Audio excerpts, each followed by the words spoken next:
Dolores Urquiza se dispone a tocar el piano. Es una noche apacible, ideal para disfrutar de la música.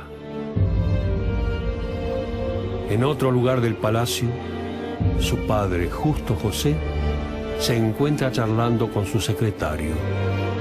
Es una conversación ligera, distante de los conflictos que sobrelleva la provincia. Un abrupto sonido interrumpe la charla. No es la música de su hija Dolores.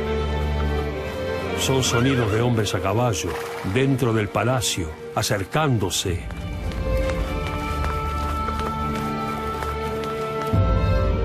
Urquiza se levanta. A medida que se aproxima hacia el patio, su corazón se acelera. Intuye que algo está por suceder.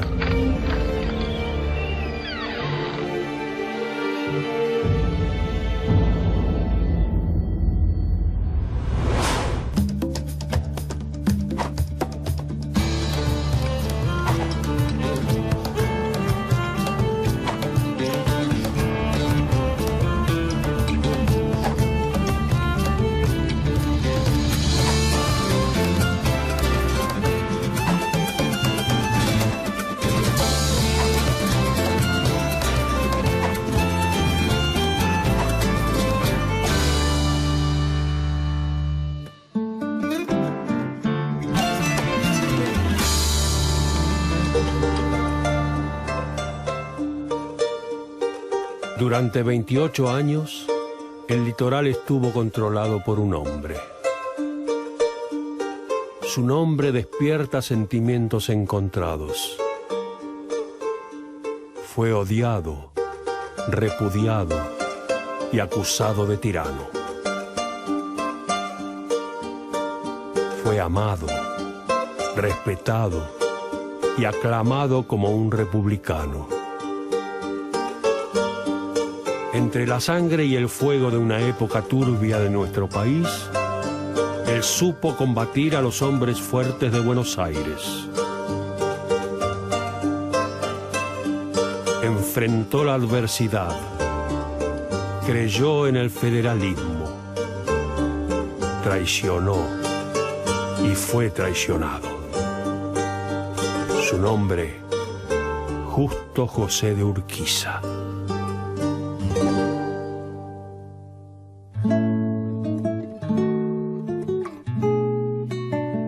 Urquiza sin duda fue un personaje fundamental de la historia argentina del siglo XIX, porque de alguna manera él empieza como un caudillo clásico, provincial, con alcance local, pero va a proyectarse de una manera casi inédita para alguien que no fuera Rosas. Ahora, en esa proyección cometió una serie de crímenes políticos que fueron muy criticados. Lo cierto es que sin Urquiza no se puede entender la organización nacional, ¿no? Es decir, el papel que él cumple en ese paso fundamental cuando las provincias aceptan por primera vez negociar, integrarse en un Estado que tenga un poder sobre las provincias es decisivo.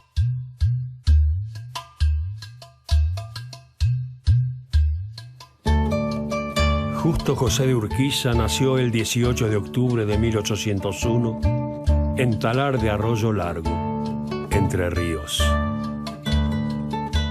Fue hijo de José Narciso de Urquiza y Álzaga y María Cándida García y González.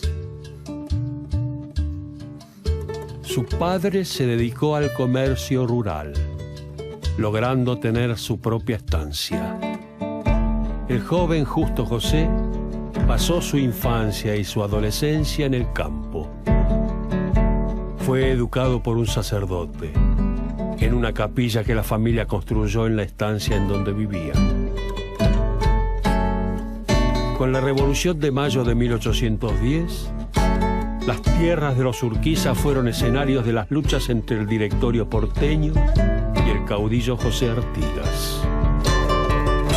Los campos devastados, el olor de la guerra, quedaron fijados en el joven Urquiza. Imágenes que, sin saberlo todavía, formarían parte de su vida.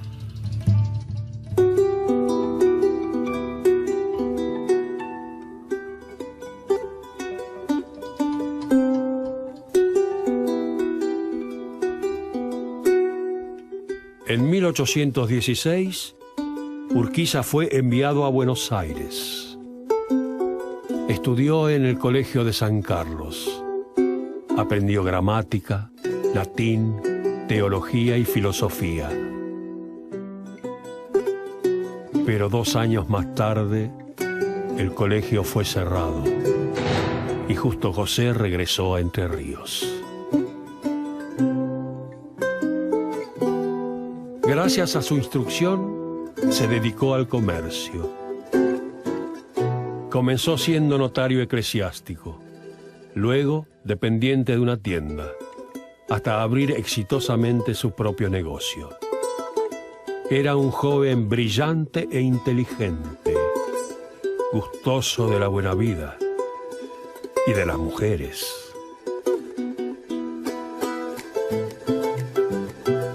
Su poder fue creciendo. Compró campos, hasta convertirse en uno de los hombres más acaudalados del país. Sin embargo, le faltaba algo. Cuando descubrió la política, un nuevo horizonte se abrió delante de sus ojos.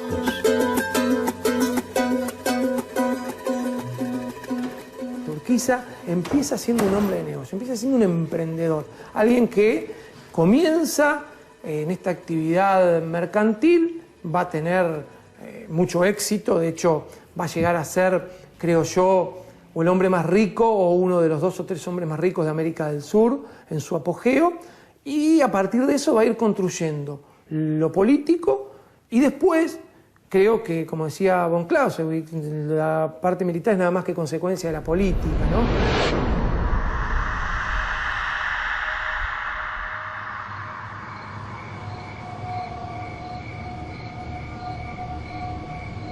Afuera del palacio se escuchan corridas y algunos disparos. Una muchedumbre grita: ¡Muerte al tirano y traidor Urquiza! ¡Viva López Jordán! Urquiza está nervioso. Jamás pensó que iba a tener a sus enemigos dentro de su casa, tan cerca.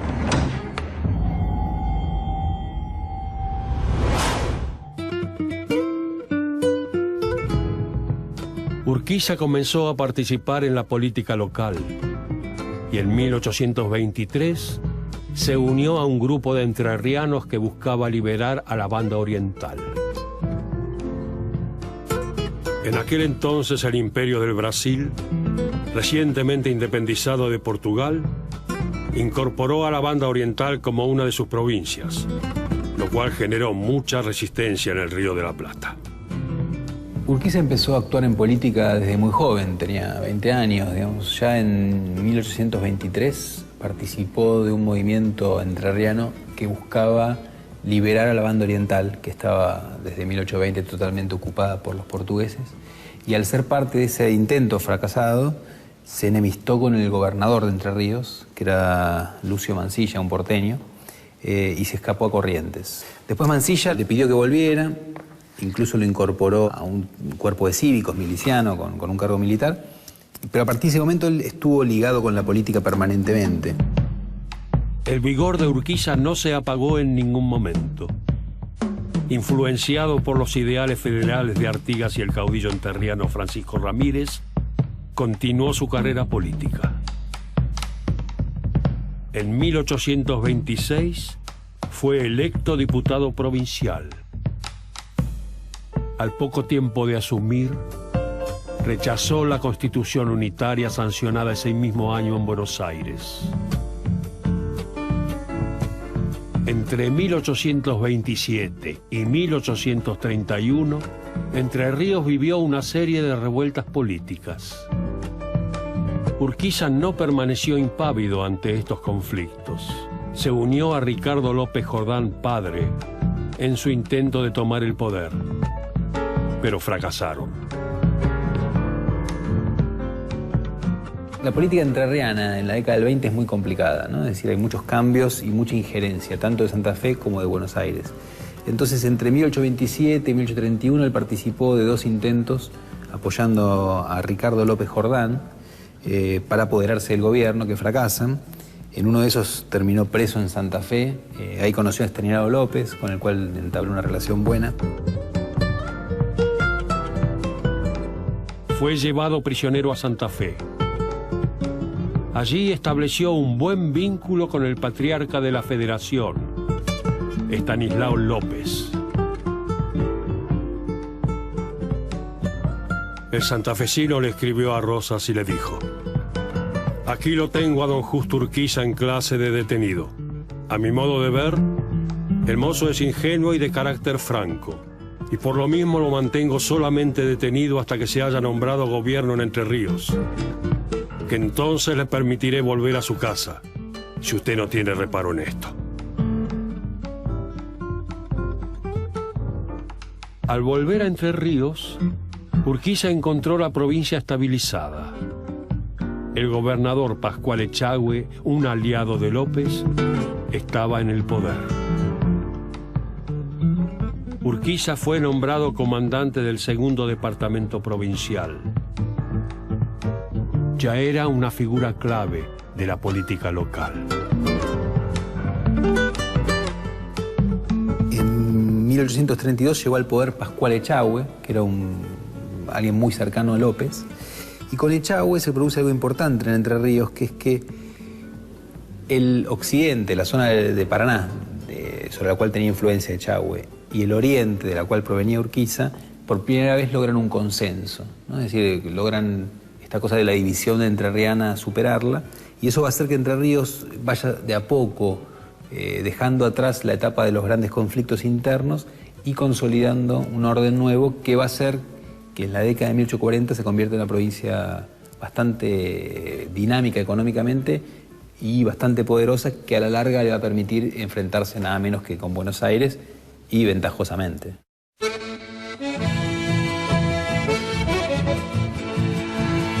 Durante el gobierno de Echagüe, Entre Ríos vivió un periodo de paz, principalmente gracias a su buena relación con el gobernador porteño Juan Manuel de Rosas.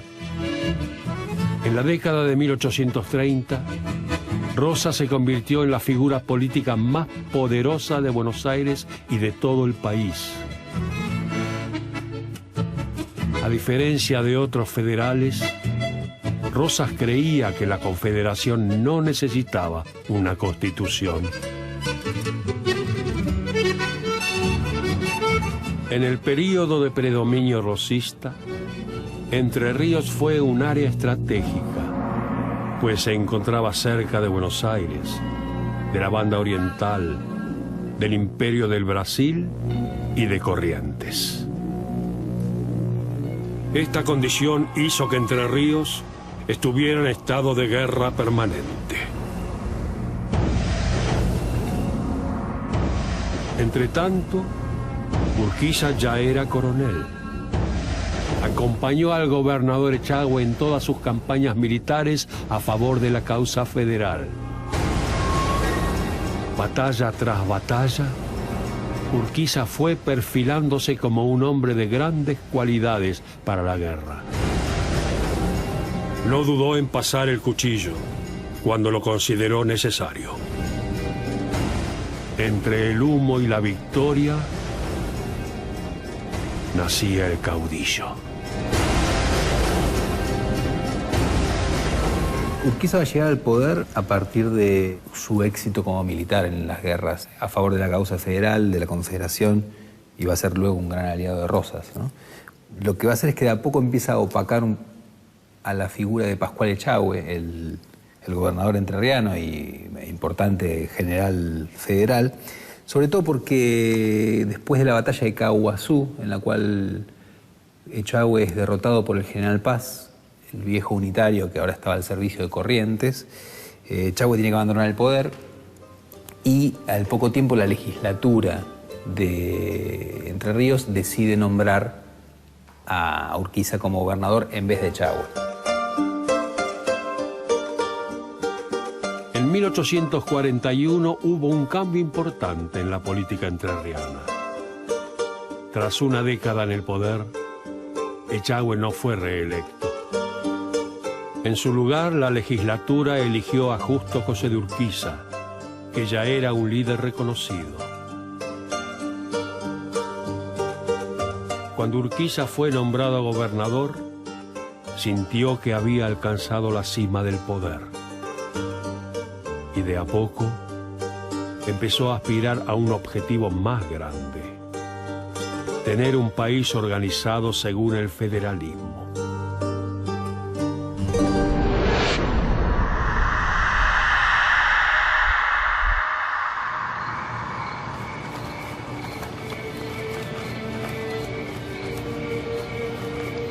Disparan una y otra vez, vitoreando el nombre de López Jordán.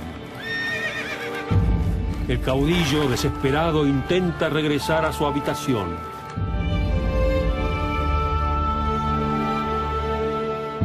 Pardo Ambrosio Luna aumenta su marcha.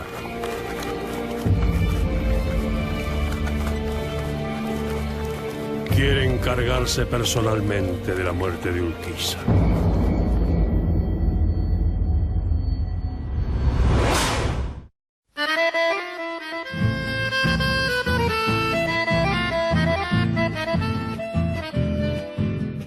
En sus primeros pasos como gobernador, Urquiza tuvo que defender la provincia de distintos enemigos: los antiguos unitarios, los uruguayos, los correntinos. En esos tiempos, su relación con Rosas era estrecha. Ambos gobernadores tenían mucho en común. Habían sido estancieros seducidos por la política. Compartían su pasión por la causa federal. En las guerras contra los enemigos rosistas, que van de 1838 a 1843, Urquiza se muestra como un gran jefe militar. Él no tenía ninguna formación técnica militar, pero realmente demuestra que tiene grandes habilidades para el combate, ¿no? Y como jefe militar, sobre todo. Ahora bien, después de 1843 parecería que todos los enemigos de Rosas están derrotados, y sin embargo Corrientes vuelve a levantarse una vez más, esta vez dirigida por los hermanos Madariaga, y los Madariaga levantan un ejército. Otra vez Urquiza invade Corrientes, los derrota en Laguna Limpia, pero esta vez Urquiza hace un cambio. En vez de simplemente hacer una acción represiva con su ejército, inicia un pacto, una negociación después de la batalla, y llega a un acuerdo.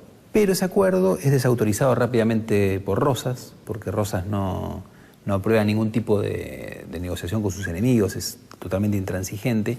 Y es el primer momento en el cual hay un cortocircuito entre el gobernador de Buenos Aires y su fiel aliado entrerriano, que por el momento no pasa a mayores. Después de casi 2 décadas de campañas militares, Urquiza cambió de táctica.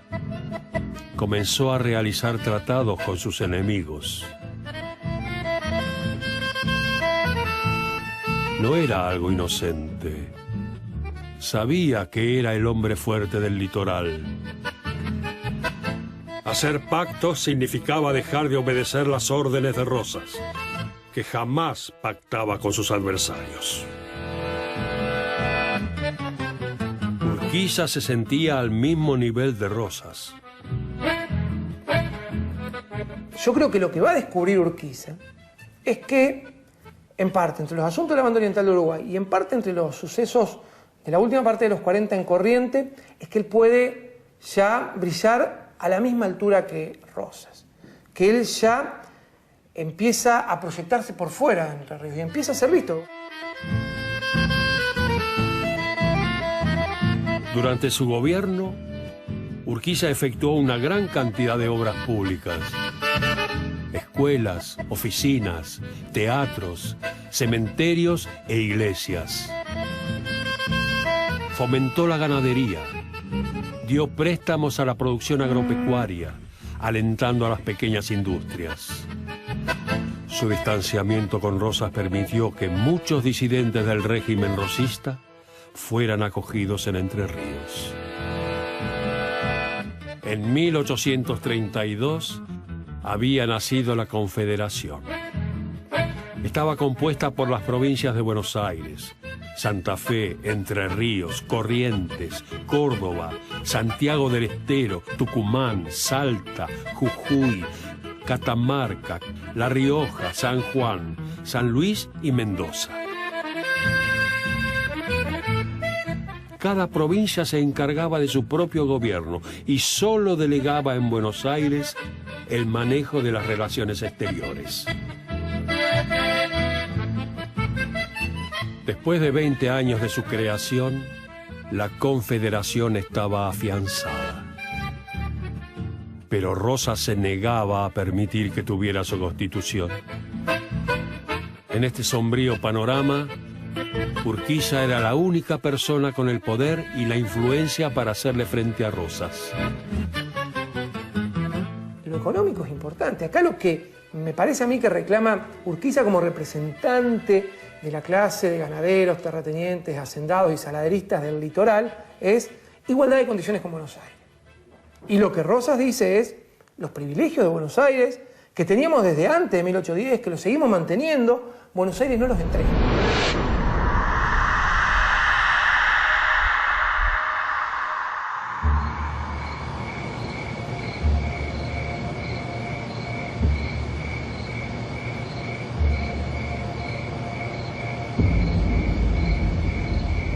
Urquiza intenta cargar su arma. Sus movimientos son nerviosos. Sabe que le queda poco tiempo. Pardo Luna observa al caudillo. Le apunta con su arma. Urquiza se vuelve. Está trémulo. Luna dispara.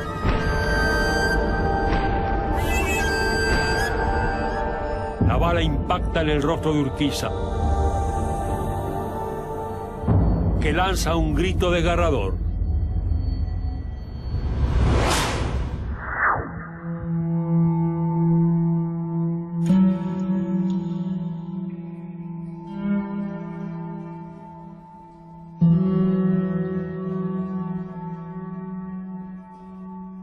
El 1 de mayo de 1851, Urquiza se pronunció contra Rosas.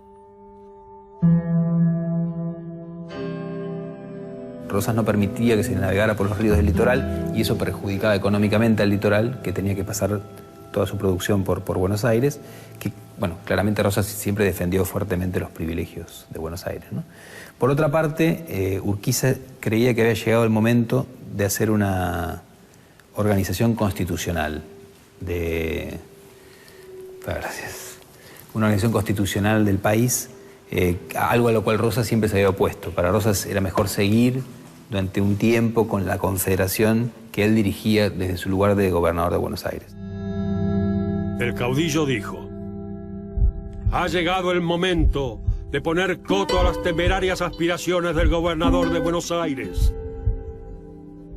quien, no satisfecho con las inmensas dificultades que ha creado a la República por su caprichosa política, pretende ahora prolongar indefinidamente su dictadura odiosa.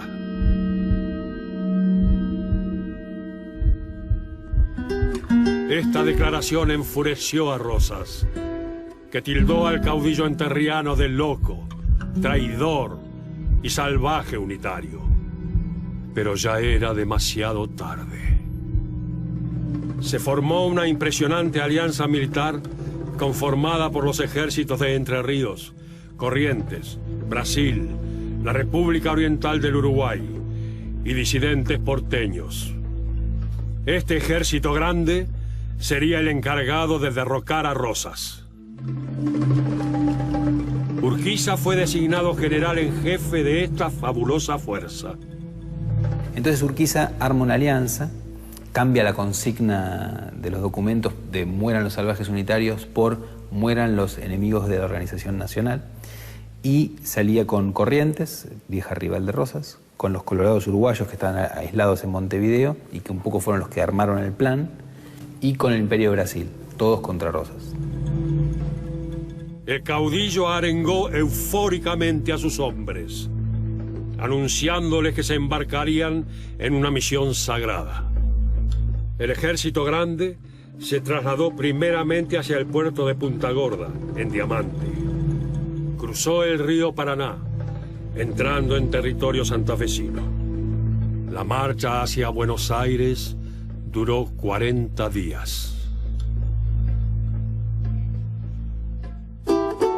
Y acá en este momento estamos en la plaza de Punta Gorda, que es donde supuestamente ocurrieron los hechos, y el paso del Ejército Grande acá enfrente en Punta Gorda el primer día, y luego en el Paso del Rey. Un gran ejército cruzando un gran río, dijo Sarmiento, 27.000 hombres.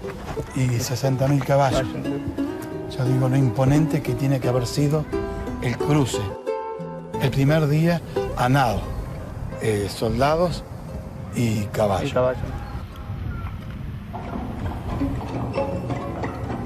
El 3 de febrero de 1852, en el Palomar de Caseros, se libró la decisiva batalla.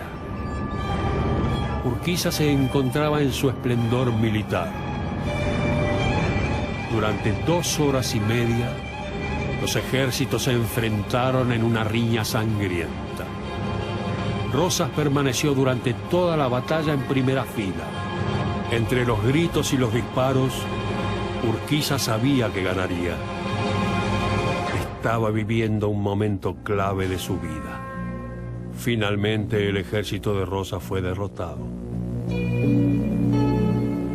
Después de la contienda, Vicente López ocupó la gobernación de Buenos Aires. El 31 de mayo de 1852 se firmó el Acuerdo de San Nicolás, que estipulaba la convocatoria a un Congreso Constituyente. Buenos Aires fue la única provincia que no firmó este acuerdo, que amenazaba sus privilegios. Al tiempo de Caseros, las provincias deciden reunirse para finalmente llevar adelante el objetivo que Urquiza había defendido, que era la organización constitucional, y se juntan en San Nicolás de los Arroyos, al norte de la provincia de Buenos Aires, y por primera vez las provincias parecen dispuestas a resignar parte de su soberanía a cambio de una soberanía mayor, una soberanía nacional, y hay una sola provincia que no acepta el acuerdo, que es la más poderosa y la que más siente que tiene que perder con la organización nacional, que es Buenos Aires. Buenos Aires se opone a la decisión de que haya una representación igualitaria de las provincias que no contemple el número de habitantes, Buenos Aires tenía más, y también a resignar cualquier parte. Buenos Aires no quiere compartir su aduana, en lo más mínimo, que es la única aduana realmente rentable y poderosa económicamente del país. El 1 de mayo de 1853 se sancionó la Constitución.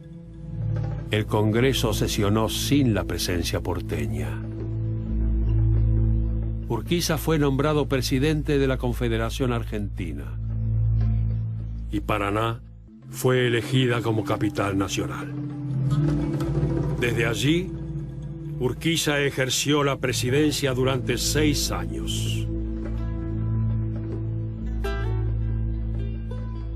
Ante su pueblo, manifestó: no hay vencedores ni vencidos, quiere decir, no hay unitarios, ni federales, no hay proscriptos, ni perseguidos. Todos somos iguales, todos somos hermanos.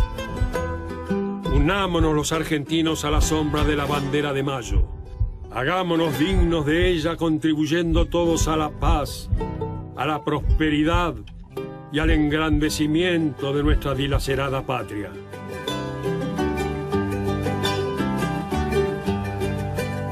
Durante su mandato, el caudillo creó el Tesoro Nacional, reglamentando las rentas de aduanas, del papel sellado y de correos. Realizó el primer censo nacional en 1857. Nacionalizó la Universidad de Córdoba y el Colegio de Montserrat. Creó un museo en Paraná, un archivo general y la Biblioteca del Congreso. Pero su mandato muy pronto se vería entorpecido por un gran problema.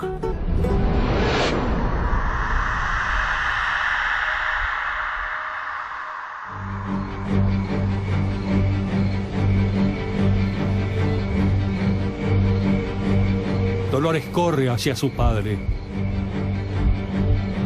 Lo sostiene entre sus brazos mientras la sangre sale de la herida.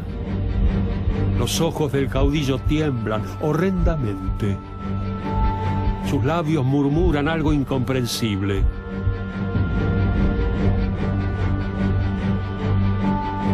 Pardo Luna sonríe.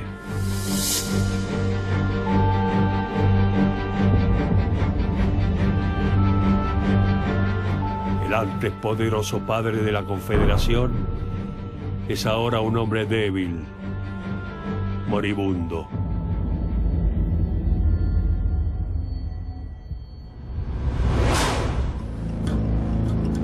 La construcción de un verdadero Estado nacional se le hizo muy difícil a Urquiza, sobre todo porque la Confederación no tenía buenos recursos económicos.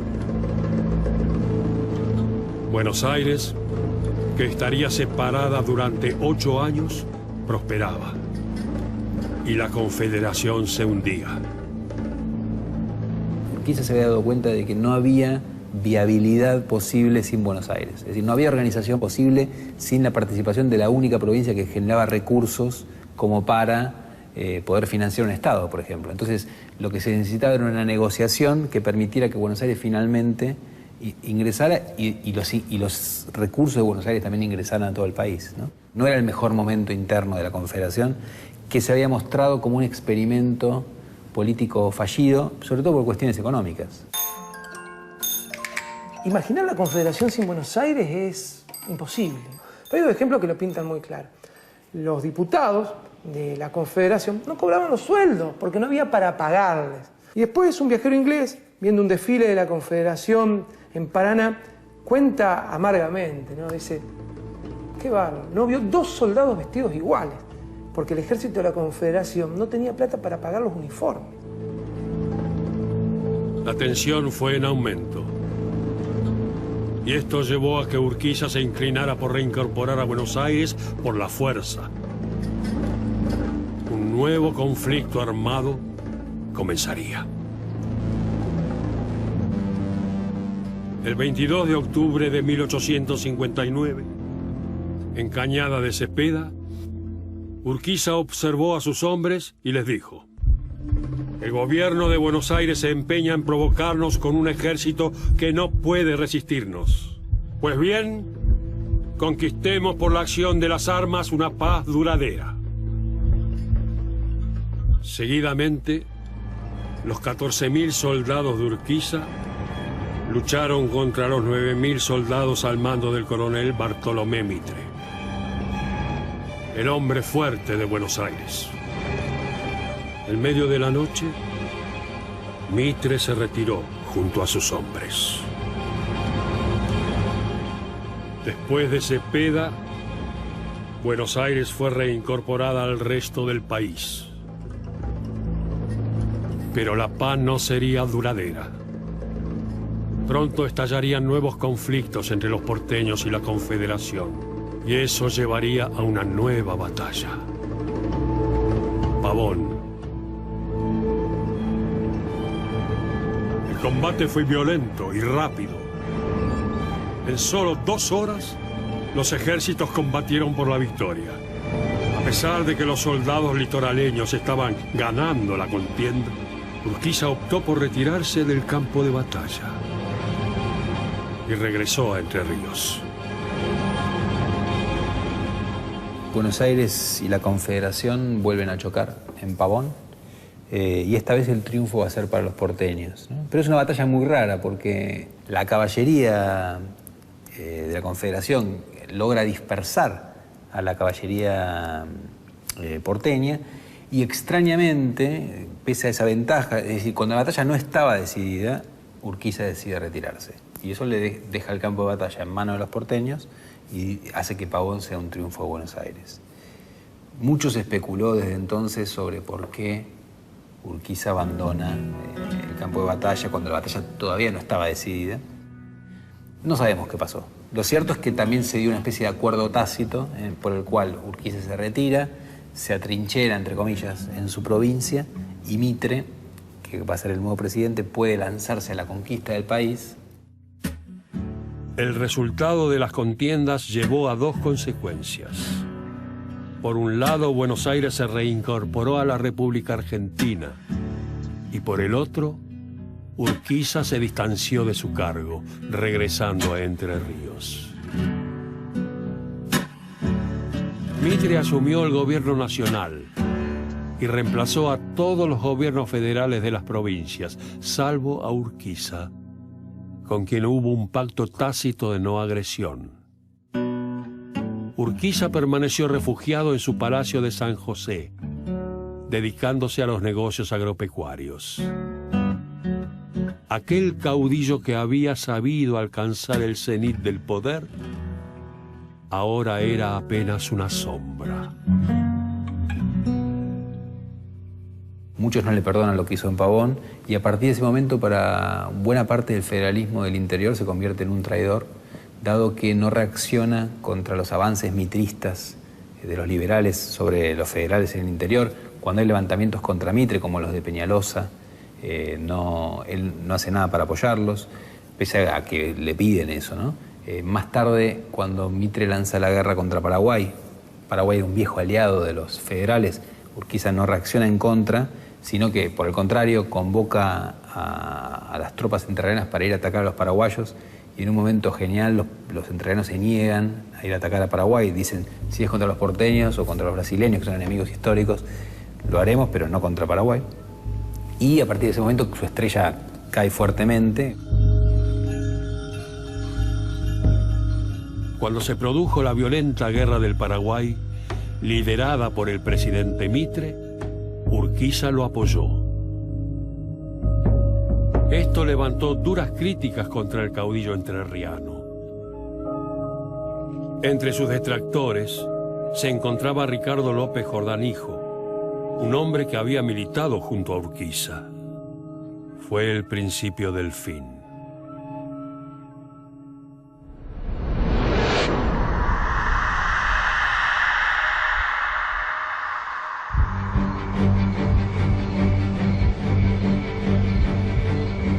Pardo Luna se dispone a rematar al caudillo.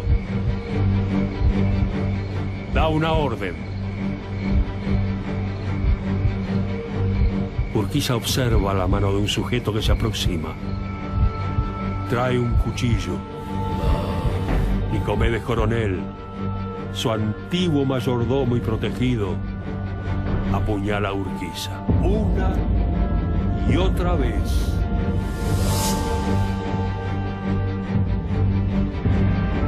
Dolores lanza un grito desgarrador.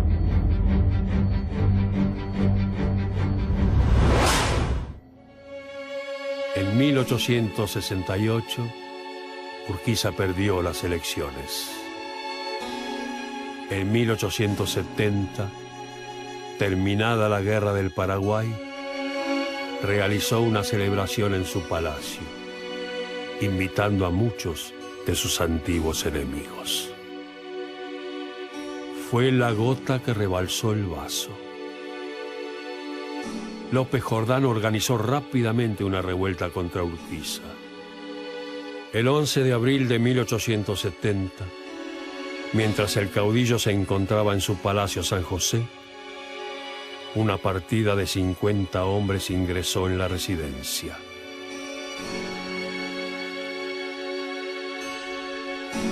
Urquiza fue asesinado brutalmente. Esta es la foto del cadáver de Urquiza, que tiene incluso un disparo junto a la boca, ¿no?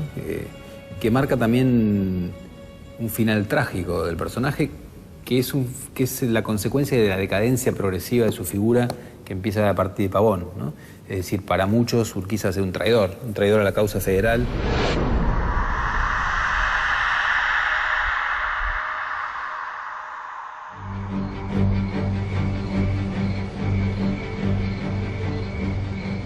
Justo José de Urquiza está muerto. Dolores le cierra los ojos y se incorpora. Pardo Luna y sus hombres festejan la caída del tirano.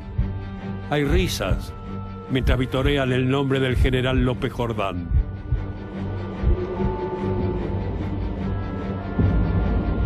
pasado varias horas desde el asesinato del caudillo. Los asesinos siguen en la casa. Pardo Luna echa una última mirada a Urquiza y da la orden de dejar el lugar. La familia del caudillo cree que lo peor ha pasado. Están equivocados. Los hijos del caudillo, Gualdino y José Carmelo, han sido asesinados en el pueblo de Concordia.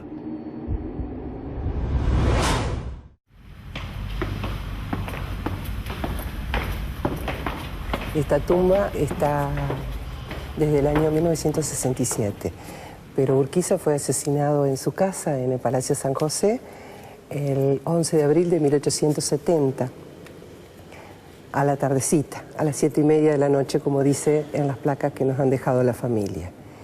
Después de la toma del palacio de los asesinos de Urquiza, a la madrugada del día 12, el cuerpo fue traído a Concepción del Uruguay, velado en la casa de una de sus hijas, y el día 13 fue depositado en el cementerio de Concepción del Uruguay, en el panteón de la familia Urquiza. Ahí está por unos meses hasta que la esposa logra el permiso de las autoridades para trasladar el cuerpo de su esposo hasta aquí, hasta la basílica. Justo José de Urquiza fue un líder que buscó organizar el territorio bajo un régimen constitucional. Controversial, temido y admirado. En 1851, Urquiza se pronunció diciendo: vengo a arrebatar el poder a un círculo que lo ejerce en su provecho para devolverlo al pueblo, que lo usará para su prosperidad. Al fin de mi carrera política, mi única ambición es contemplar desde el hogar tranquilo, una y feliz, la República Argentina, que me cuesta largos años de crudas fatigas. Vengo a ofreceros una paz duradera bajo la bandera de nuestros mayores, bajo una ley común, protectora y hermosa. Justo José de Urquiza, el hombre, el organizador.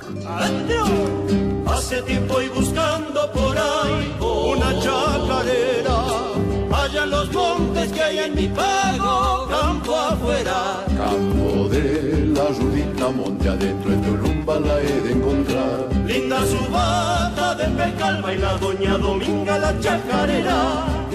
Abajito de un talar la vi por ser Montarazá. Y unos tizones de leña mansa la aroma va. La aromaban con su olor unos gajos de tala que supo cortar. Mi amigo Don Vivas al caer, inviernos pasados para su corral. Y en la tierrita suelta el barrer de las alpargatas. De entre los montes subió la luna para alumbrarla. Como nube en el aire quedó y el polvaderal. Ojita y tal